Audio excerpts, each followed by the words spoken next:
tumpuan utama. 3 lagi suspek warga Malaysia terlibat dalam letupan bom di Bangkok. Perkhidmatan ETS Gemas ke Kuala Lumpur bermula 10 Oktober ini. Juga 60% kawasan kembali terima bekalan air. Dan kita juga akan berlintas langsung ke negeri-negeri di Sarawak bersama Nur Jauna Abdullah, sementara di Sabah bersama Asli Ismail, juga bersama Nurul Husna di Pulau Pinang. Semuanya selepas ini.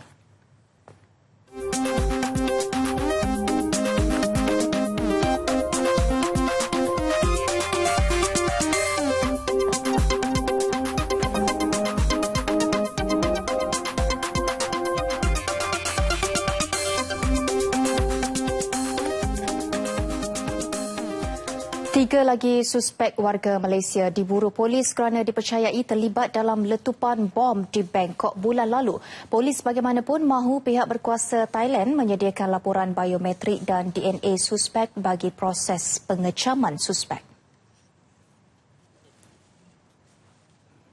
Sebanyak 2 perjumpaan sudah diadakan dengan pihak berkuasa Thailand dalam usaha membantu menahan suspek terlibat.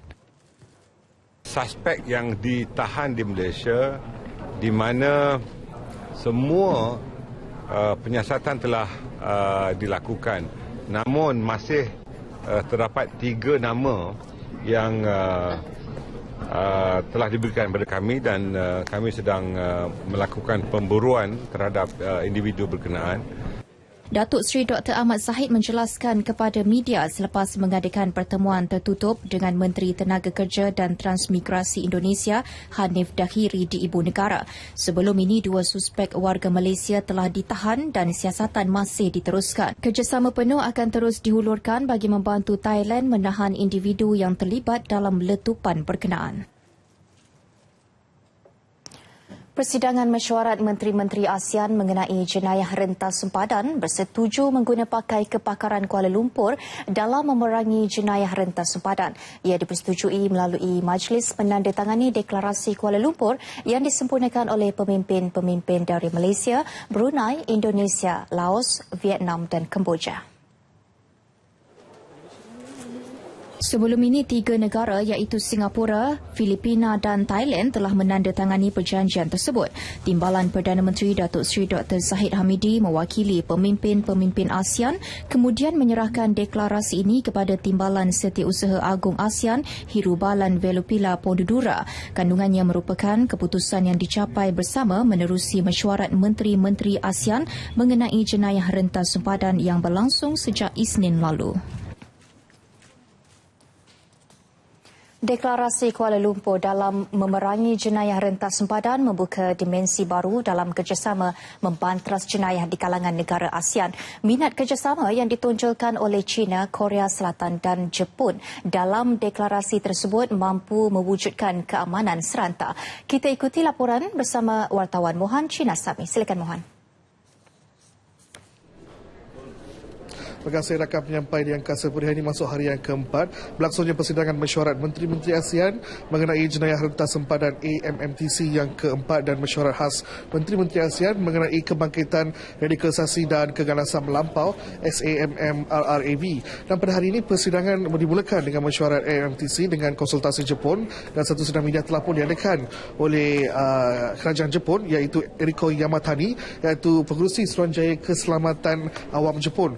Dan pada hari ini juga Timbalan Perdana Menteri Datuk Seri Dr. Ahmad Zahid Hamidi yang juga Menteri Dalam Negeri telah menghadiri serta menandatangani MOU ASEAN Declaration on Transnational Crime di Grand Ballroom iaitu di Hotel Continental dan atau lebih dikenali sebagai Deklarasi Kuala Lumpur dalam memerangi jenayah rentas sempadan. Jadi bagi mendapatkan maklumat lebih lanjut mengenai Deklarasi ASEAN ini kita bersama dengan Tuan Muhammad Hay Razman iaitu Setiausaha Sulit Timbalan Setiausaha Sulit Kanan Timbalan Perdana Menteri.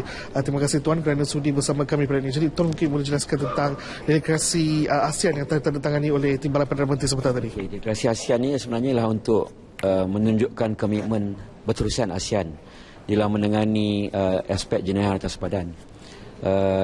Kita telah pun mempunyai satu deklarasi ASEAN dalam mementas jenayah rentas sempadan ini di mana telah pun ditandatangani pada tahun 1997. Seperti mana kalau kita melihat kepada sejarah sebelum 1997, iaitu pada era 70-an, ancaman kepada ASEAN lebih menjurus kepada penyeludupan dadah, salah guna dadah. Tetapi pada tahun 1997, bila saja diwujudkan deklarasi ASEAN dalam mementas jenayah atas badan, ASEAN telah bersetuju supaya tumpuan diberikan kepada 8 bidang. Iaitu selain daripada dadah, ialah mengenai keganasan, mengenai penggubahan wang haram, mengenai perlawanan di laut, mengenai jenayah ekonomi, mengenai pemenangan orang dan juga mengenai penyelundupan senjata api. Tetapi kalau kita lihat bahawa deklarasi ASEAN tersebut telah ditandatangani pada tahun 1997, dan kalau kita lihat bahawa adanya perbezaan dari segi tempoh masa, dan ini adalah merupakan tahun 2015, maka kalau kita lihat terdapatnya perkembangan dari segi aspek jenayah atas badan, dan oleh itu kita merasakan bahawa tumpuan tidak hanya boleh diberikan kepada 8 sahaja. Dan kalau untuk makluman semua, bahawa pada mesyuarat ke-10 Menteri-Menteri ASEAN mengenai jenayah atas badan ini, kita telah bersetuju supaya ditambah 3 lagi bidang baru, iaitu yang menyentuh mengenai penyeludupan hidupan liar dan juga pembalakan, termasuk tentang penyeludupan migran ataupun penyeludupan manusia. Ini adalah merupakan tambahan 3 lagi bidang, menjadikan 11 bidang di bawah bidang kuasa ataupun tumpuan Menteri-Menteri ASEAN mengenai jenayah atas badan. Ya. Baik, terima kasih Tuan. Begitulah penjelasan apakah yang dimasukkan dalam delegasi ASEAN yang telah ditandatangani oleh Timbalan Perdana Menteri pagi tadi. Dan beliau juga telah menerima kunjungan hormat daripada Menteri Ketenagakerjaan dan Transmigrasi Indonesia, Hanif Dihiri, dan pada jam 11 pagi tadi berhubung dengan isu pengambilan pekerja dari Indonesia ke Malaysia, dan beliau juga telah meluangkan masa bersama dengan Menteri Keselamatan Awam Vietnam, iaitu Tran Dai Quang, dalam usaha membentuk satu kerjasama baru aspek mencegah jenayah transnasional di antara Malaysia dan Vietnam. Dan satu MOU juga telah ditandatangani, iaitu MOU Malaysia-Vietnam Combating Transnational Crime, iaitu dalam usaha membentras jenayah merentas sempadan. Jadi sekian saja laporan saya. Kita kembali bersama rakan penyampai di Angkasa Puri. Silakan. Terima kasih Mohan. Kedudukan Malaysia yang maju 2 tempat dan berada di tangga ke-18 dalam senarai ekonomi paling berdaya saing di dunia mencerminkan asas ekonomi negara yang kukuh. Kenyataan itu dikeluarkan Perdana Menteri Datuk Seri Najib Tun Razak menerusi laman Facebook dan Twitternya. Beliau yang mengalu-alukan ranking tersebut bagaimanapun menasihatkan semua pihak tidak leka dengan kedudukan itu. Malaysia katanya perlu meneruskan fokus dalam dasar transformasi dan inovasi agar ekonomi negara lebih berdaya saing dan kukuh. Beralih ke perkembangan jerebu, bacaan Indeks Pencemaran Udara IPU di Putrajaya dan Kuala Lumpur menunjukkan tren menaik sejak semalam secara minima dan masih berada dalam lingkungan tahap tidak sihat.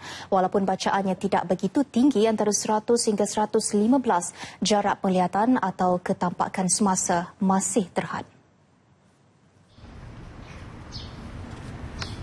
Namun menurut Jabatan Alam Sekitar, jarak penglihatan atau ketampakan semasa jerebu tidak boleh digambarkan atau dipadankan dengan bacaan IPU. Keadaan itu disebabkan jarak penglihatan diukur dan dikemaskini dalam masa nyata, sementara bacaan IPU dikemaskini dalam tempoh 24 jam yang menyebabkan kedua-duanya tidak sepadan.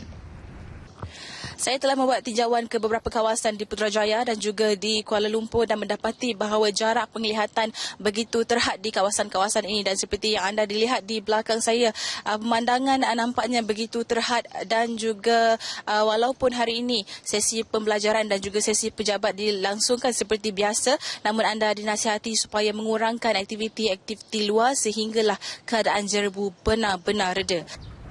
Walaupun pada mata kasar jerebu kelihatan teruk, tetapi kandungan kepekatan yang dibaca oleh alat adalah rendah disebabkan wap air yang tinggi. Sehubungan itu, orang ramai dinasihatkan supaya mengadakan lebih banyak aktiviti dalam bangunan serta mengambil langkah berjaga-jaga seperti memakai topeng muka ketika berada di luar. Laporan Syuhada Hashim, TV1. Sementara itu di Melaka, jerebu yang melanda sedikit sebanyak menjejaskan kedatangan pelancong ke semua muzium dan galeri kendalian Perbadanan Muzium Melaka Perzim. Perkara itu diakui pengurus besarnya Datuk Khamis Abbas ketika ditemui di Bandar Hilir. Perzim tidak mengalami kejatuhan jumlah pelancong.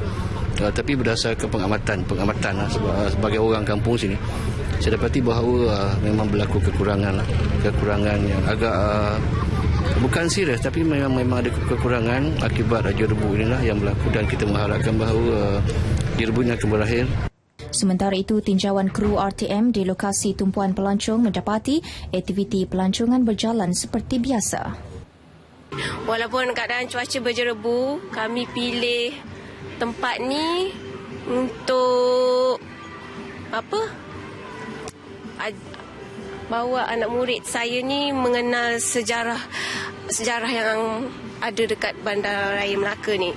Dengan keadaan seperti ini terasa sangat panas dan kemudian pemandangannya juga tak terlalu terlihat bagus gitu. Tapi kami tetap menikmati suasana kebudayaan yang bagus di Melaka ini. Meskipun suasananya agak berasap, tapi saya tetap menikmatinya. Karena apa? Karena kebudayaan yang ada di sini masih terlihat, dan misalnya untuk buat foto-foto masih bagus. Kualiti udara di Pulau Pinang pula semakin merosot menghampiri tahap tidak sihat.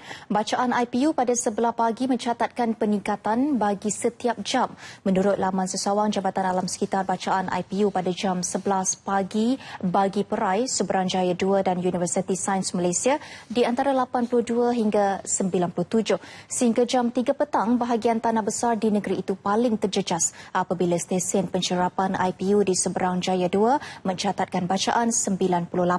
Menurut laman sesawang Jabatan Alam Sekitar JAS, 2 buah lagi stesen pencerapan IPU iaitu di Universiti Sains Malaysia USM dan Perai turut mencatatkan bacaan yang tinggi, masing-masing 97 dan 82. Keadaan berjerebu yang buruk itu juga menyebabkan jarak penglihatan semakin rendah iaitu kurang 1 km, terutama di atas kedua-dua jambatan di negeri itu. JAS mengklasifikasikan kualiti udara dengan bacaan IPU antara 50 dan 100 sebagai sederhana, manakala bacaan antara 100 hingga 200 sebagai tidak sihat.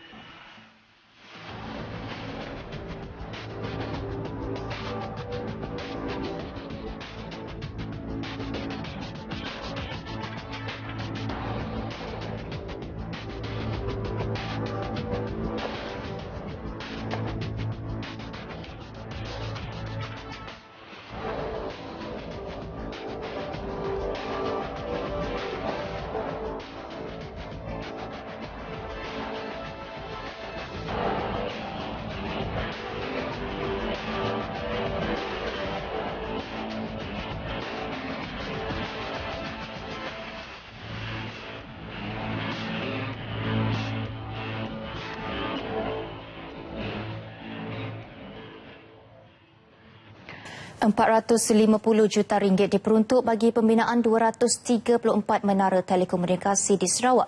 Menurut Menteri Komunikasi dan Multimedia Datuk Seri Dr. Muhammad Saleh Tun Said Keruak, 149 menara telekomunikasi sedang dilaksanakan, manakala 85 menara lagi masih dalam peringkat perancangan. Jelas Datuk Seri Dr. Saleh ia merupakan sebahagian daripada inisiatif Jalur Lebar Negara NBI bertujuan untuk mencapai sasaran 95% penembusan internet di seluruh negara menjelang 2020. Ini tidak termasuk pembinaan 60 menara kompak di Sarawak yang telah bermula Julai lalu bagi mempertingkat perkhidmatan liputan 2G dan 3G di kawasan kurang mendapat liputan. Selain itu, 23 pusat internet satu Malaysia yang sedang dilaksanakan dijangka siap secara berperingkat bermula bulan ini sehingga suku pertama tahun hadapan. Mengenai Wi-Fi Community WK pula, Datuk Seri Dr. Saleh menjelaskan sebanyak 108 WK sedang dilaksana dan dijangka siap sepenuhnya pada Mac tahun hadapan. Bagi projek jalur lebar berkelajuan tinggi ataupun high speed broadband fasa 2 yang bertujuan memperluaskan liputan jalur lebar berkelajuan tinggi dengan kelajuan sehingga 100 MB per second di kawasan bandar sebanyak 34,566 pos akan disediakan bermula tahun ini 2015. Manakala di bawah projek jalur lebar pinggir bandar, lebih 21,000 pot lagi akan disediakan untuk menaik taraf kelajuan capaian sehingga 20 MB sesaat. Terdahulu beliau mengadakan perjumpaan bersama pegawai-pegawai Jabatan Penerangan di Kuching. Projek lain yang akan dilaksanakan termasuk projek sistem kabel Satu Rakyat Malaysia melibatkan pembinaan kabel baharu melalui rangkaian dasar laut menghubungkan Semenanjung dengan Sarawak dan Sabah. Sebanyak 4 sambungan kabel dasar laut akan dibina di Mersing, Johor serta Kuching, Bintulu dan Miri di Sarawak bermula suku kedua tahun hadapan.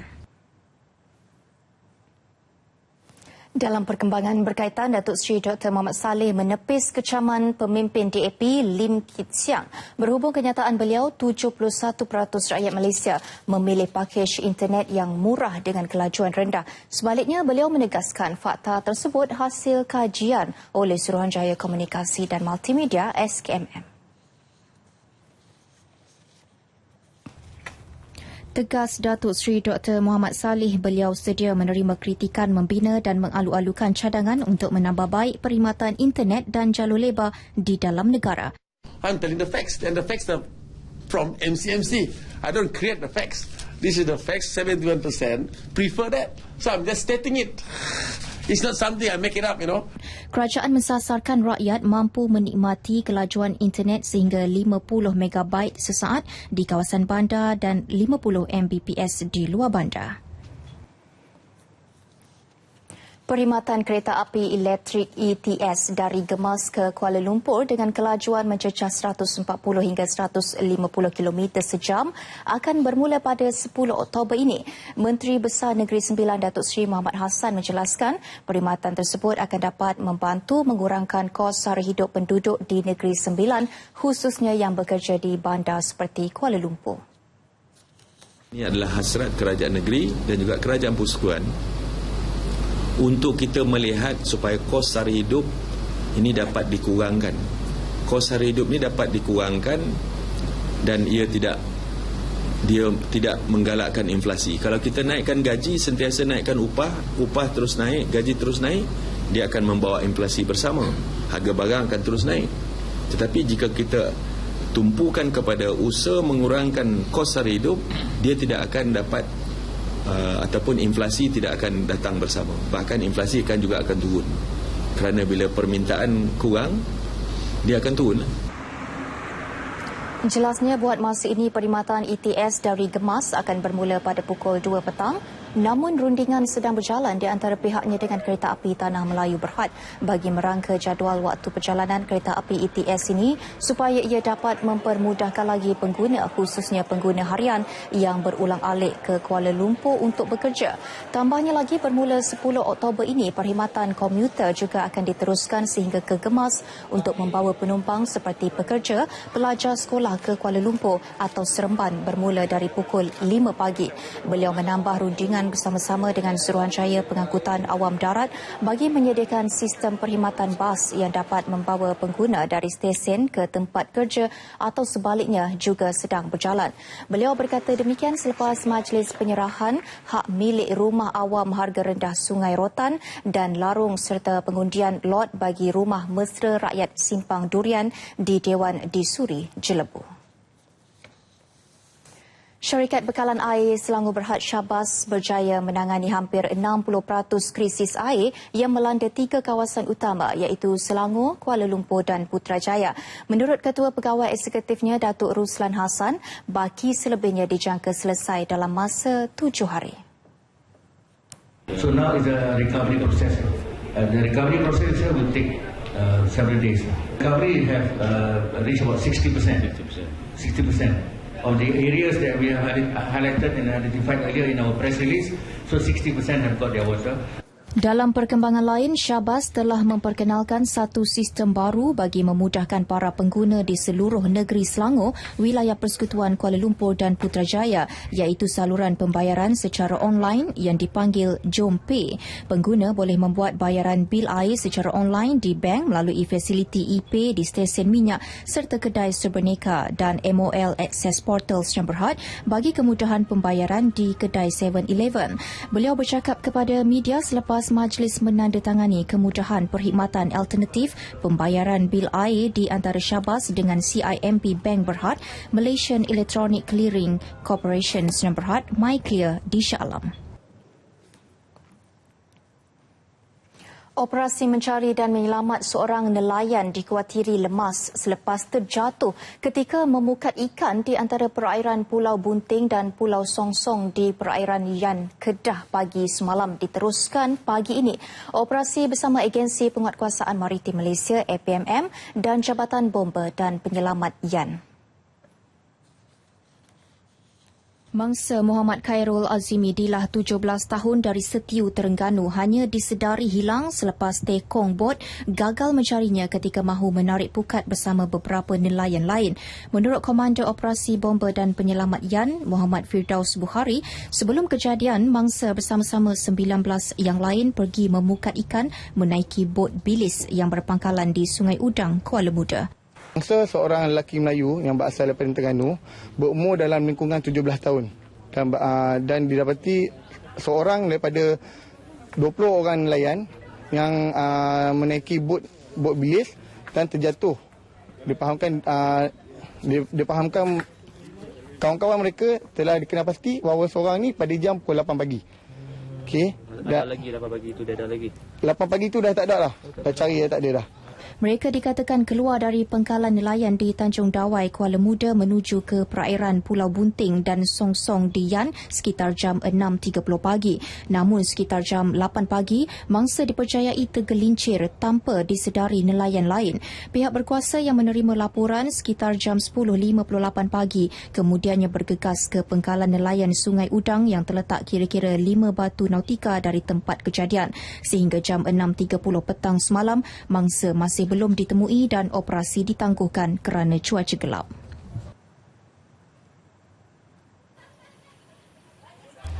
Dalam pada itu, ibu Muhammad Khairul Azimi Dilah 17 tahun, Nur Esmira Abdul Ghani 44 tahun terkejut, sedih dan berdoa anaknya ditemui selamat. Anaknya itu menetap di rumah kakaknya di Tanjung Dawai untuk bekerja sebagai awak-awak di pelantar nelayan Tanjung Dawai sejak 4 hari lalu. Berita kehilangan anaknya itu diketahui jam 11 pagi semalam. Kakak dia ada perubahan lah.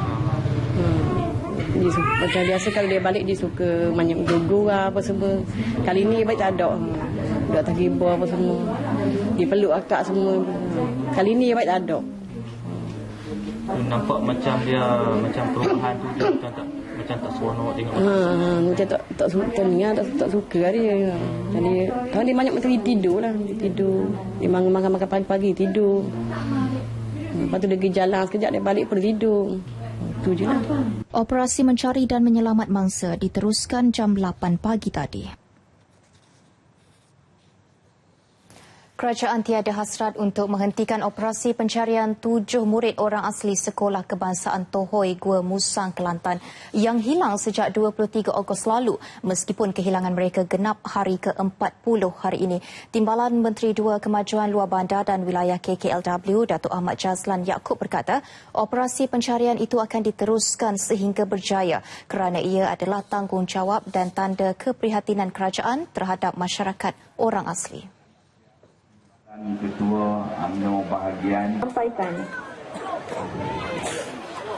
kita akan memulakan pencarian ini ke bandar-bandar atau pekan-pekan yang berhampiran.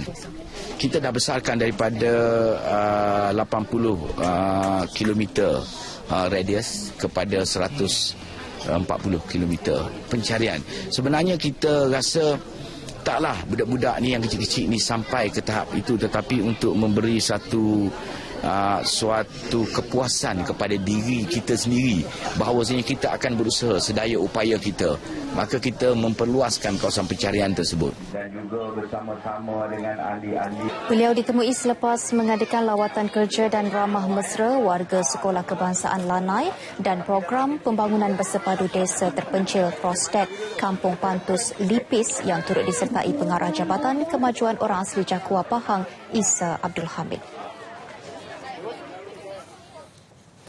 Seramai 16 warga asing ditahan dalam 2 operasi di 4 lokasi berasingan di beberapa kawasan perniagaan serta kawasan industri kecil dan sederhana IKS sekitar Bandaraya Alustar petang semalam.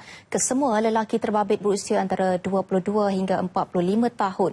Turut ditahan seorang lelaki tempatan yang mengaku sebagai majikan.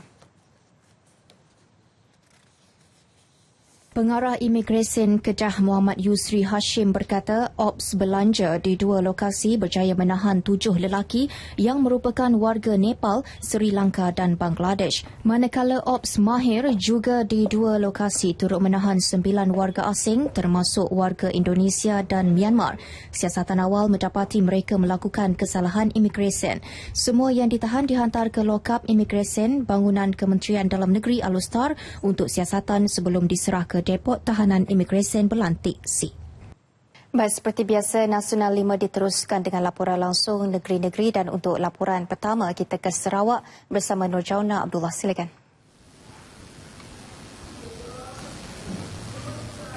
Terima kasih Farhatul di Angkasa Puri. Assalamualaikum dan salam sehati sejiwa.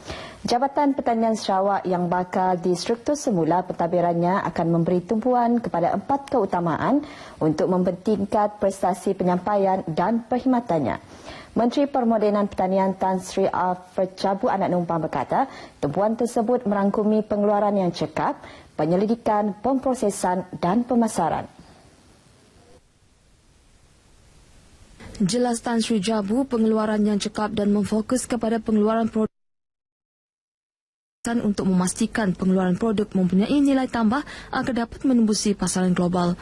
Selain itu, bagi memastikan pemasaran produk pertanian mendatangkan keuntungan lebih besar, aktiviti tersebut akan dijalankan dengan kerjasama Lembaga Pemasaran Pertanian Persekutuan Fama yang mempunyai kemampuan dan pengalaman luas.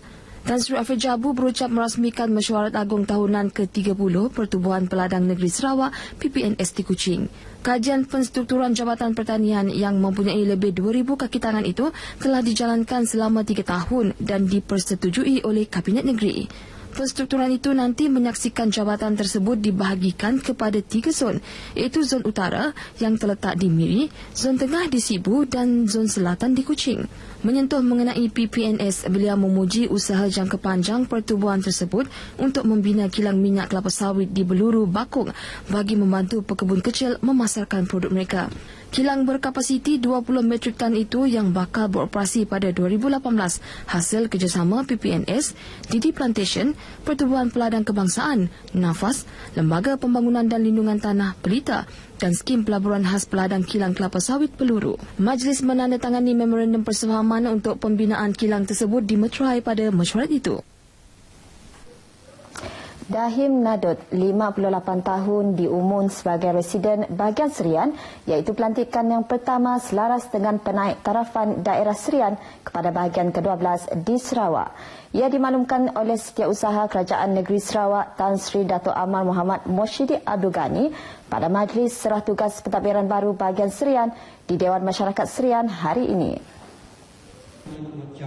Pada majlis tersebut, Tan Sri Muhammad Moshidi turut mengumumkan Suhandi Tugiman sebagai pegawai daerah terbeduk, manakala pegawai daerah Serian masih disandang oleh Sidi Muling. Beliau berharap ketiga-tiganya dapat membentuk satu pasukan yang baik dan komited dalam memastikan bahagian Serian ditadbir dengan baik. Beliau berkata matlamat utama kerajaan mewujudkan pusat pentadbiran baru bagi memastikan kehadiran jentera pentadbiran sampai ke seluruh pelosok negeri, khasnya di kawasan pedalaman dan luar bandar. Oleh itu, pejabat awam yang bertugas di bahagian Serian diharap dapat membudayakan pendekatan merakyatkan perkhidmatan awam, selalu turun padang dan mengamalkan pendekatan dasar pintu terbuka. Pejabat awam juga disaran supaya lebih peka dan mendekati nadi rakyat dengan mengambil langkah proaktif dalam menyelesaikan masalah yang dihadapi rakyat. Pada majlis tersebut, Tan Sri Muhammad Mursyidi turut menyaksikan majlis menandatangani nota penyerahan tugas pentadbiran baru bahagian Serian oleh Residen bahagian Semarahan dan Residen bahagian Kuching kepada Residen bahagian Serian. Sementara itu, bahagian Serian bakal menyaksikan satu transformasi yang besar terutamanya dari segi pembangunan infrastruktur dalam masa 5 tahun akan datang. Menyatakan demikian, Menteri Pembangunan Infrastruktur dan Perhubungan Datuk Seri Michael Manyin berkata, ke arah itu sejumlah RM100 juta telah dipohon bagi membolehkan pembangunan bahagian Serian dapat dijalankan seiring dengan bahagian-bahagian lain di negeri ini. Beliau menambah antara yang akan dilaksanakan seperti pembesaran Bandar Serian dengan membabitkan seluas 67.98 hektar tanah telah diperuntukkan bagi tujuan tersebut. Di bawah projek pembesaran tersebut, lebih banyak bangunan komersial akan dibangunkan sekaligus mewujudkan peluang pekerjaan kepada masyarakat setempat. Datuk Seri Michael Manyin berkata, pembangunan yang bakal dijalankan itu untuk manfaat sejumlah 154,790 orang penduduk di bahagian itu. Jelas beliau, di bawah pentadbiran bahagian Serian memerlukan sebuah kompleks pentadbiran yang bakal menempatkan jabatan-jabatan kerajaan negeri dan persekutuan. Beliau berharap rakyat di bahagian Serian akan dapat memberi kerjasama penuh kepada residen bahagian Serian bagi memastikan segala perancangan yang akan dan telah disusun atur bagi bahagian itu dapat dilaksanakan dengan berkesan. Sarawak cukup terkenal dengan kekukuhan perpaduan dalam kalangan masyarakat pelbagai kaum. Malah pada Ogos lepas, Bandaraya Kuching diisytihar sebagai Bandaraya Perpaduan, menjadikannya bandaraya pertama di Malaysia dan juga di dunia yang menerima gelaran tersebut. Sehubungan itu, bersempena ulang tahun ke-27 Bandaraya Kuching malam tadi telah berlangsung malam pengucapan puisi Bandaraya Kuching 2015 di MP Theatre Godown Tebingan Kuching. Acara bermula dengan memotong kek sebagai acara simbolik perasmian majlis yang disempurnakan oleh Menteri Pelancongan Datuk Amar Abang Johari Tun Openg. Beliau turut mendeklamasi puisi bertajuk Budaya Kita karya oleh Pengarah Dewan Bahasa dan Pustaka Sarawak Dr. Hazami Jahari. Turut mendeklamasikan puisi bagi mewakili kaum masing-masing, Sa Idris dengan karya puisinya bertajuk Kota Ini Sebuah Taman, William Chan dengan puisi Pesan Buat Warga Kota Raya karya Nurhati bin Malizaman, Birmala Devi anak perempuan Nadisan Muragih dengan puisi karyanya Bandaraya Ku Syurgaku, dan Agam Baba menyampaikan puisi dalam bahasa Iban bertajuk Mansang Sarawak Mansang.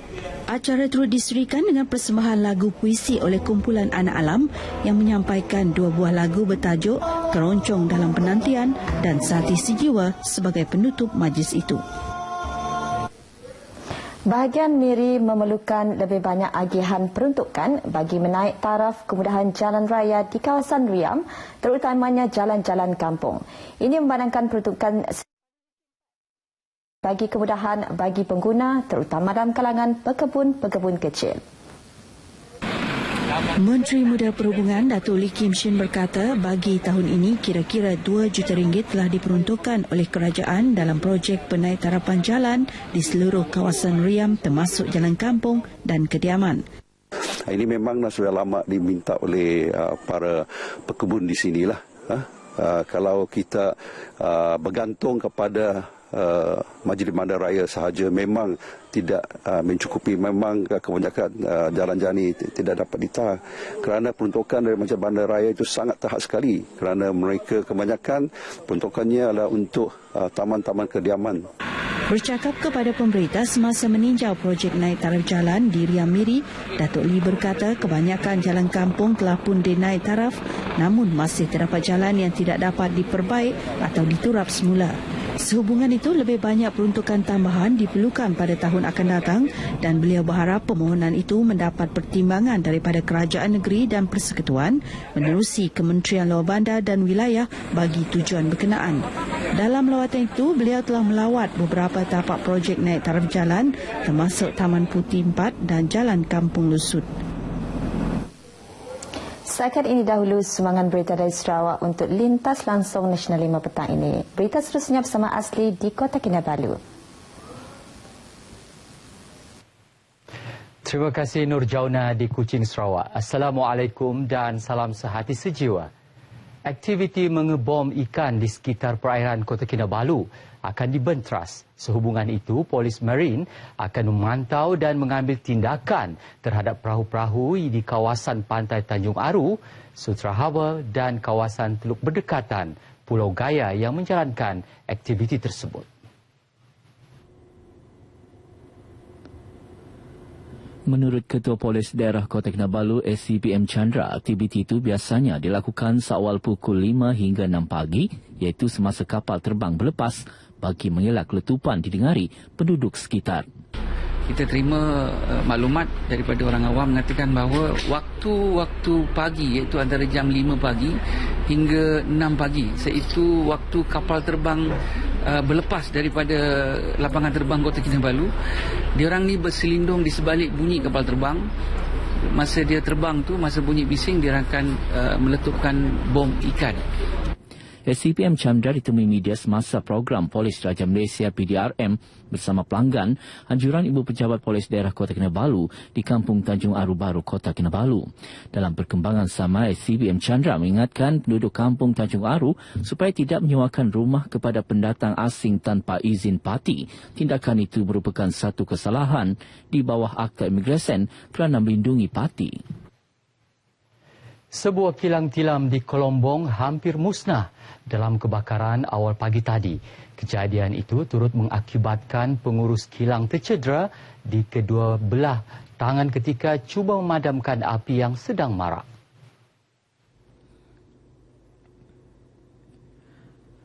Kejadian yang berlaku awal pagi itu berjaya dikawal sepenuhnya kira-kira pukul 10.30 pagi.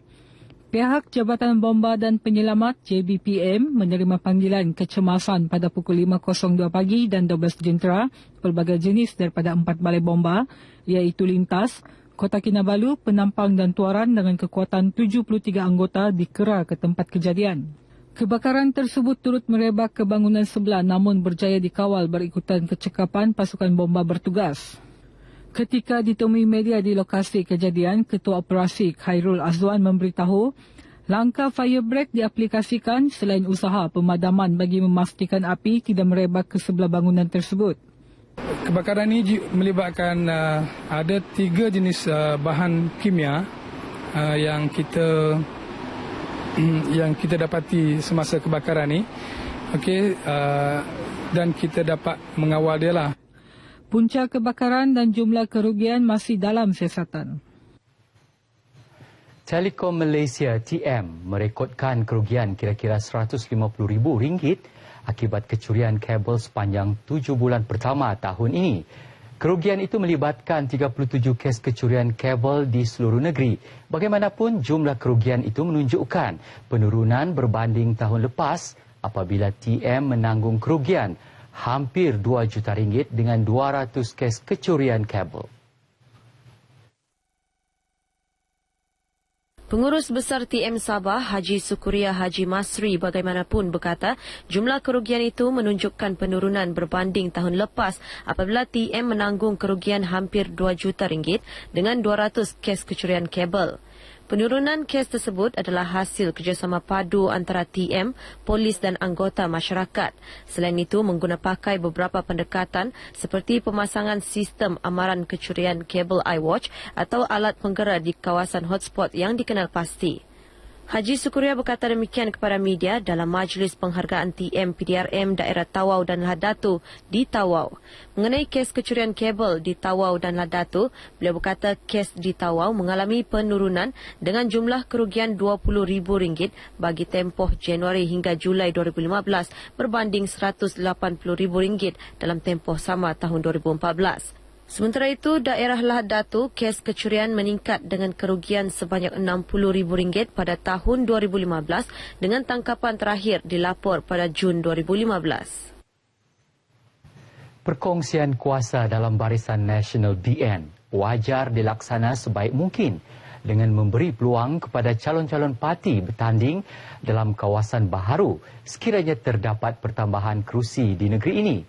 Presiden Parti Bersatu Sabah, PBS, Tan Sri Joseph Pairing Kitingan berkata, langkah itu juga dapat memberi kepuasan kepada kepimpinan parti dan ahli. Tan Sri Perin menyatakan demikian sebagai mengulas reaksi ahli PBS bahagian Kuamut yang mahu peluang diberikan kepada calon parti berkenaan untuk bertanding di kawasan Baharus seperti Dewan Undangan Negeri Bukit Garam sekiranya diwujudkan. Beliau ditemui RTM selepas merasmikan mesyuarat agung tahunan ke-30 bahagian PBS Kuamut Induk Pemuda dan Wanita di Kinabatangan. Menurut Tan Sri Perin, pihaknya turut berharap agar kerusi Dewan Undangan Negeri Dun Langkon dalam Parlimen Kota Marudu diwujudkan semula bagi membolehkan PBS memperjuang nasib penduduk sekaligus memperhebat perkhidmatan kepada masyarakat di kawasan itu. Katanya PBS mempunyai ramai calon yang berkualiti dijadikan pilihan dalam pilihan raya umum PRU akan datang. Kontingen Jabatan Perkhidmatan Kebajikan JPKS Sabah yang muncul juara keseluruhan pada kejohanan Sukan Jabatan Kebajikan Masyarakat Malaysia JKMM kali ke-7 di Kedah baru-baru ini diraihkan dalam satu majlis anjuran Kementerian Pembangunan Masyarakat dan Hal Ehwal Pengguna di Putatan. Turut hadir dalam majlis ini Pembantu Menteri Datuk Anita Baranting yang mewakili menterinya Datuk Hajah Jainab Ahmad Ayid. Ketika berucap, pengarah JPKS Sabah, Muhammad Nur Wahab berkata, walaupun tidak mencapai sasaran 8 pingat emas pada kejohanan itu, pihaknya komited untuk memperbaiki sasaran sekaligus mempertahan kejuaraan pada kejohanan akan datang pada tahun 2017. Sehubungan itu, JPKS Sabah akan menganjurkan kejohanan sukan tertutup Piala Pengarah sebagai persediaan dan pemilihan atlet untuk mewakili JPKS Sabah pada kejohanan JKMM akan datang. Kontingen JPKS Sabah berjaya mengutip 4 pingat emas dan 2 pingat gangsa pada kejohanan sukan JKMM edisi ke-7 yang diadakan pada 26 hingga 29 Ogos lalu di Universiti Utara Malaysia UUM Sintok, Kedah. Baiklah saudara, paparan tadi mengakhiri bahan berita dari Sabah petang ini. Berita seterusnya bersama rakan penyampai Nurul Husna di Pulau Pinang. Silakan. Terima kasih rakan penyampai Azli Ismail dari Sabah. Usaha untuk meningkatkan kesedaran pelajar dalam subjek sains dan matematik melalui pendedahan secara fizikal semakin membuahkan hasil. Buktinya pertandingan robotik kebangsaan 2015 di Universiti Sains Malaysia mendapat sambutan menggalakkan. Pertandingan yang diadakan di Universiti Sains Malaysia itu disertai hampir 3,000 pasukan mewakili sekolah dari seluruh pelosok negara. Ia akan berlangsung selama 3 hari bermula 29 Oktober sehingga tengah hari tadi. Antara objektif utama pertandingan ini ialah untuk menggilap minat pelajar sekolah rendah dan menengah dalam kedua-dua mata pelajaran teras itu, sains dan matematik. Pertandingan itu dianjurkan oleh SAS Badi Holdings dengan kerjasama Kementerian Pendidikan Malaysia dan majlis penutup dirasmikan oleh Timbalan Menteri Pendidikan P. Kamalanaden.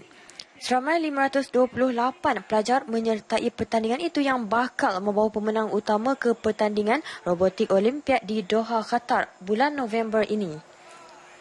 Saya juga kagum dengan penyertaan dan penglibatan semua pelajar-pelajar. Kita nampak tiada satu negeri pun yang tertinggal dalam apa juga anugerah. Pengambilan bahagian mereka ada cukup baik.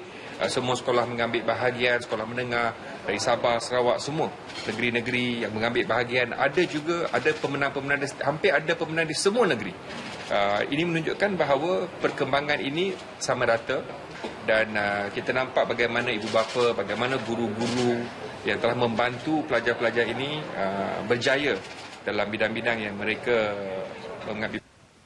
Seramai 40 penduduk kampung sekitar balik pulau menyertai kursus kemahiran membuat kek lapis Sarawak dan kek cawan anjuran Jabatan Belia dan Sukan Daerah Barat Daya. Program latihan kemahiran tidak formal itu bagi membantu mereka yang berminat namun tidak mempunyai kesempatan untuk mengikuti kelas secara formal. Menurut tenaga pengajar kursus Sapur Ahmad, ia merupakan pendekatan latihan secara fleksibel yang boleh diikuti pada hujung minggu atau di luar waktu bekerja tanpa memerlukan kos yang tinggi. Peserta dapat mempelajari kaedah dan teknik membuat kek lapis yang mampu diguna pakai bagi meningkatkan ekonomi masing-masing. Kursus berlangsung selama 4 minggu. Program ni selama 4 minggu. Hari yang keempat kita akan buat pertandingan kek. Mana dia kita akan ada kek lapis Sarawak dan kek strawberry. Dan pengadir dia kita akan jemput daripada hotel ataupun pengadir yang bertauliah untuk mengadili kek yang peserta-peserta buatlah. Selain pembuatan kek dan pastry, turut diadakan bengkel latihan membaik pulih komputer, membaiki motosikal, jahitan dan rekaan rambut. Tidak perlu kos tinggi, hanya dengan menggunakan seluar jeans terpakai untuk menghasilkan produk, sekumpulan 4 pelajar Sekolah Menengah Kebangsaan Pematang Tok Jaya menjuarai pertandingan keusahawanan Koperasi Sekolah Negeri 2015. Sekaligus mereka turut memenangi wang tunai RM1,000. Diketuai Muhammad Aiman Muhammad Sharif 16 tahun, projek bertajuk Denim Kreatif menghasilkan produk seperti bekas pensel dan dompet yang dijual dengan harga murah. Sambutan agak menggalakkan setakat ini.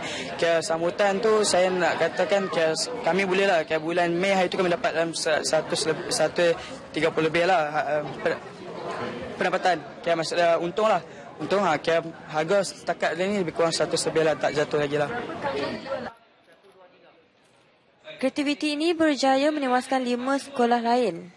SMK St. Mark Butterworth merangkul naib juara, manakala Sekolah Menengah Sains Tun Syed Syekh Shahabuddin mendapat tempat ketiga. Masing-masing menerima wang tunai RM800 dan RM500. Hadiah disampaikan Timbalan Pengarah Pendidikan Negeri, Yoh Kok Keng. Laporan itu mengakhiri bahan dari Pulau Mutiara. Terus kepada rakan penyampai Farhatul di Angkasa Puri. Terima kasih rakan penyampai dari Sabah, Sarawak dan Pulau Pinang sebentar tadi. Parlimen Bacuk di Kelantan mengambil pendekatan mendekati masyarakat selaras dengan penghayatan tema Sehati Sejiwa. Lebih RM1.5 juta dibelanjakan dalam usaha menyelesaikan masalah rakyat.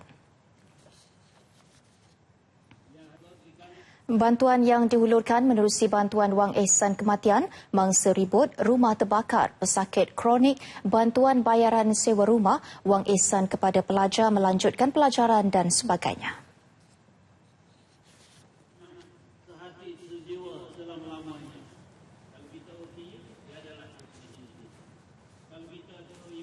Ini menunjukkan bahawa, menandakan bahawa kerajaan tidak pernah mengabaikan kepentingan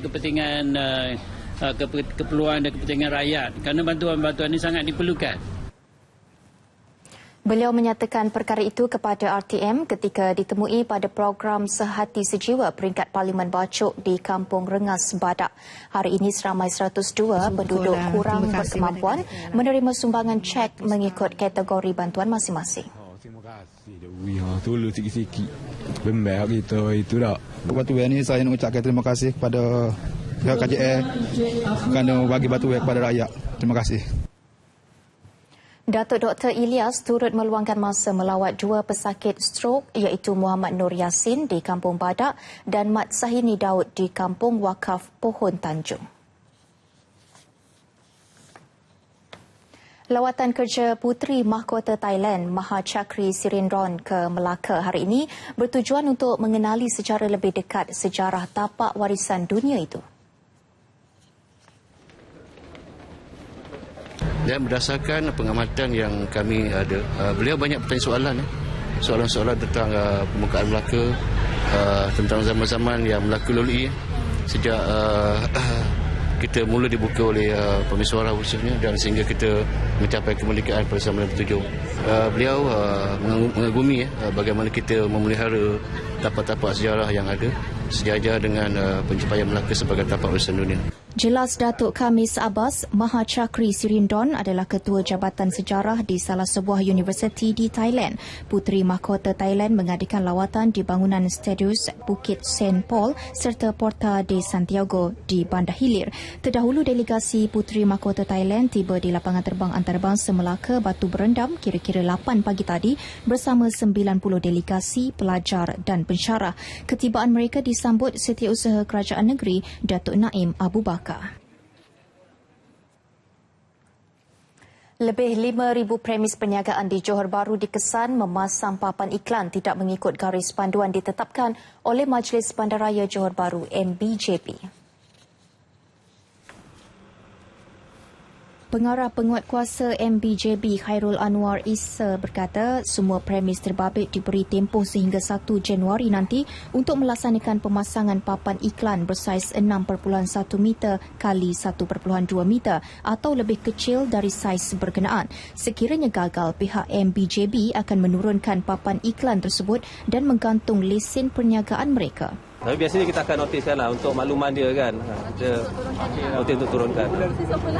Ya. Notis biasa kalau kita bila kita nak ambil tindakan ni, notis kita keluarkan serta-merta ataupun paling ni dalam tempoh 3 hari lah. 3 hari. Tapi kita boleh buat, biasa kita buat sampai serta-merta.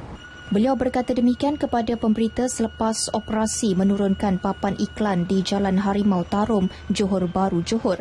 Sebanyak 6 premis perniagaan yang tidak berlesen diarah menurunkan papan iklan mereka.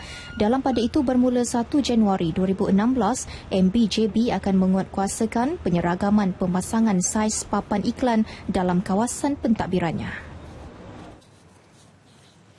Penyertaan golongan wanita dalam syarikat-syarikat milik kerajaan dan syarikat yang tersenarai dalam bursa saham masih rendah, iaitu sekitar 20%. Jumlah itu jauh lebih rendah berbanding kaum lelaki. Pengerusi Jawatan Kuasa Pembangunan Wanita Kedah, Datuk Suraya Yaakob berkata perbezaan gender dalam bidang pekerjaan masih jauh walaupun penglibatan golongan wanita dalam pembuat dasar kini mencapai 42%. Kena memahami bahawa tiada halangan apa-apa pun dalam dunia ini antara lelaki dan wanita. Kesamarataan dan kesaksamaan tu ada perbezaan, tetapi cara kita mengendalikannya itu mesti lebih baik daripada apa yang ada sekarang. Beliau sebelum itu merasmikan seminar kepekaan gender penjawat awam 2015 di Dewan Seri Mentalun Alustar. Seminar sehari ini dihadiri lebih 800 penjawat awam, persekutuan dan negeri. Program bertujuan meningkatkan komitmen peserta untuk mengikis pemikiran gender tradisi dan berusaha mencapai kesaksamaan gender dalam amalan hidup seharian. Seorang pelajar perubatan dari Kedah terpilih mewakili Malaysia mengikuti Forum Belia UNESCO di Paris, Perancis. Forum yang akan berlangsung selama 3 hari itu bermula pada 26 Oktober ini dijangka akan mendapat penyertaan lebih daripada 150 buah negara di seluruh dunia dengan topi Youth Global Citizenship for a Sustainable Planet. Pelajar perubatan dari Melaka Manipal Medical College, Transhini Chandasegaran bangga terpilih menyertai forum berkenaan. Because I feel like these are the 3 main things that need to be addressed very urgently in the UNESCO Youth Forum. Because I'll be talking about different things to other people, but I think these are the 3 main things that need to be addressed and discussed with people from around the world. I mean, you never know. You can have so many different ideas and plans, and I can even bring that back and, possibly tell my friends and make a difference in this nation. Beliau yang ditemui di Alustar berharap melalui penyertaan ini, beliau dapat berkongsi idea melalui isu-isu yang diketengahkan dan membawa idea-idea yang konkret dan dapat membantu negara ke arah perkembangan yang lebih baik. Bagaimanapun, beliau berharap ada pihak yang dapat menaja perjalanannya ke forum itu nanti. Sedikit perkembangan sukan kejohanan sepak takraw GP Kebangsaan siri akhir. Naib juara siri kedua Angkatan Tentera Malaysia ATM melakar kejutan apabila mara ke final menumpaskan juara siri pertama Pulau Pinang 2-1. ATM akan bertemu sama ada Kelantan atau Terengganu yang ketika ini sedang beraksi untuk separuh akhir kedua. Berlangsung di Stadium Tertutup Titiwangsa, Pulau Pinang terlebih dahulu mencuri mata pertama melalui aksi regu pertama. Diperkuatkan dengan kehadiran tekong kebangsaan Muhammad Syahir Muhammad Rosdi, wakil utara itu menang regu pertama 16-21, 22-20.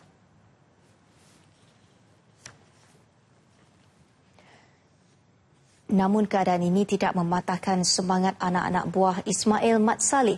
Regu kedua ATM dibarisi Mior Muhammad Zulfikar, Ikhwan Zulkifli dan Muhammad Zamri Zakaria berjaya mengikat kedudukan, mendominasi 21-9 set pertama. Set kedua mereka diberikan tentangan sengit sebelum menang 21-19. Aksi pasangan terakhir terus memberikan debaran. Kesilapan tekong Pulau Pinang Muhammad Azham Ajlan yang banyak melakukan kesilapan servis nyata membantu ATM. Regu terakhir ATM menang straight game 21-18, 21-12 sekaligus menyumbang mata kemenangan 2-1 dan mara ke final. Baik, Nasional 5 berakhir. Selepas ini menyusul seketika nanti laporan meteorologi bersama Muhammad Hafiz Kasim. Dengan itu, Assalamualaikum dan salam sehati sejiwa.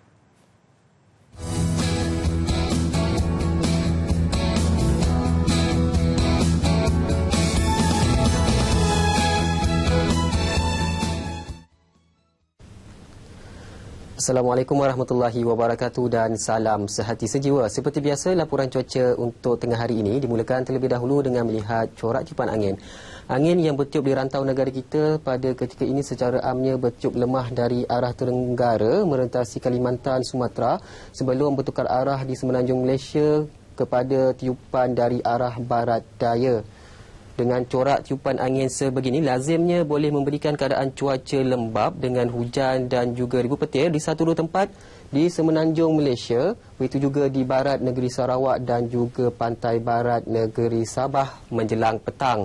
Namun demikian, bilangan titik panas di sekitar Kalimantan dan juga Sumatera Selatan ini masih lagi signifikan kepada faktor jerebu rentas sepadan.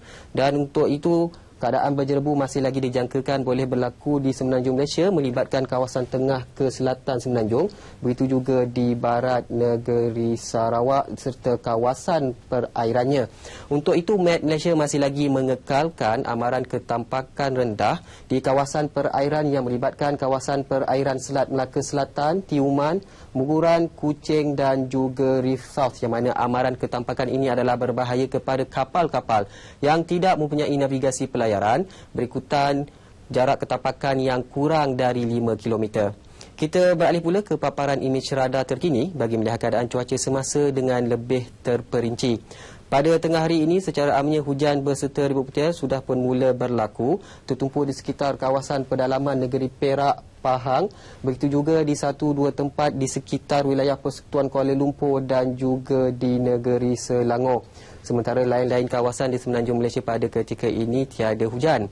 Beralih pula ke negeri Sabah dan juga Sarawak, dimulakan dengan negeri Sabah yang mana pada tengah hari ini juga hujan berserta ribu petir sudah pun mula berlaku di sekitar kawasan ataupun bahagian pantai barat dan juga di sekitar bahagian Sandakan. Manakala lain-lain bahagian termasuk juga di wilayah Persekutuan Labuan pada tengah hari ini berada dalam keadaan yang cerah. Keadaan cuaca yang sama juga dapat diperhatikan di negeri Sarawak di mana hujan berserta ribu petir turut sedang berlaku tengah hari ini tertumpu di sekitar bahagian Miri, Bintulu, Mukah, begitu juga di satu dua tempat di sekitar bahagian Seri Aman dan juga Samarahan. Sementara hujan berserta ribu petir yang sedang berlaku di sekitar kawasan perairan ini dijangkakan boleh berterusan sehingga ke lewat petang nanti.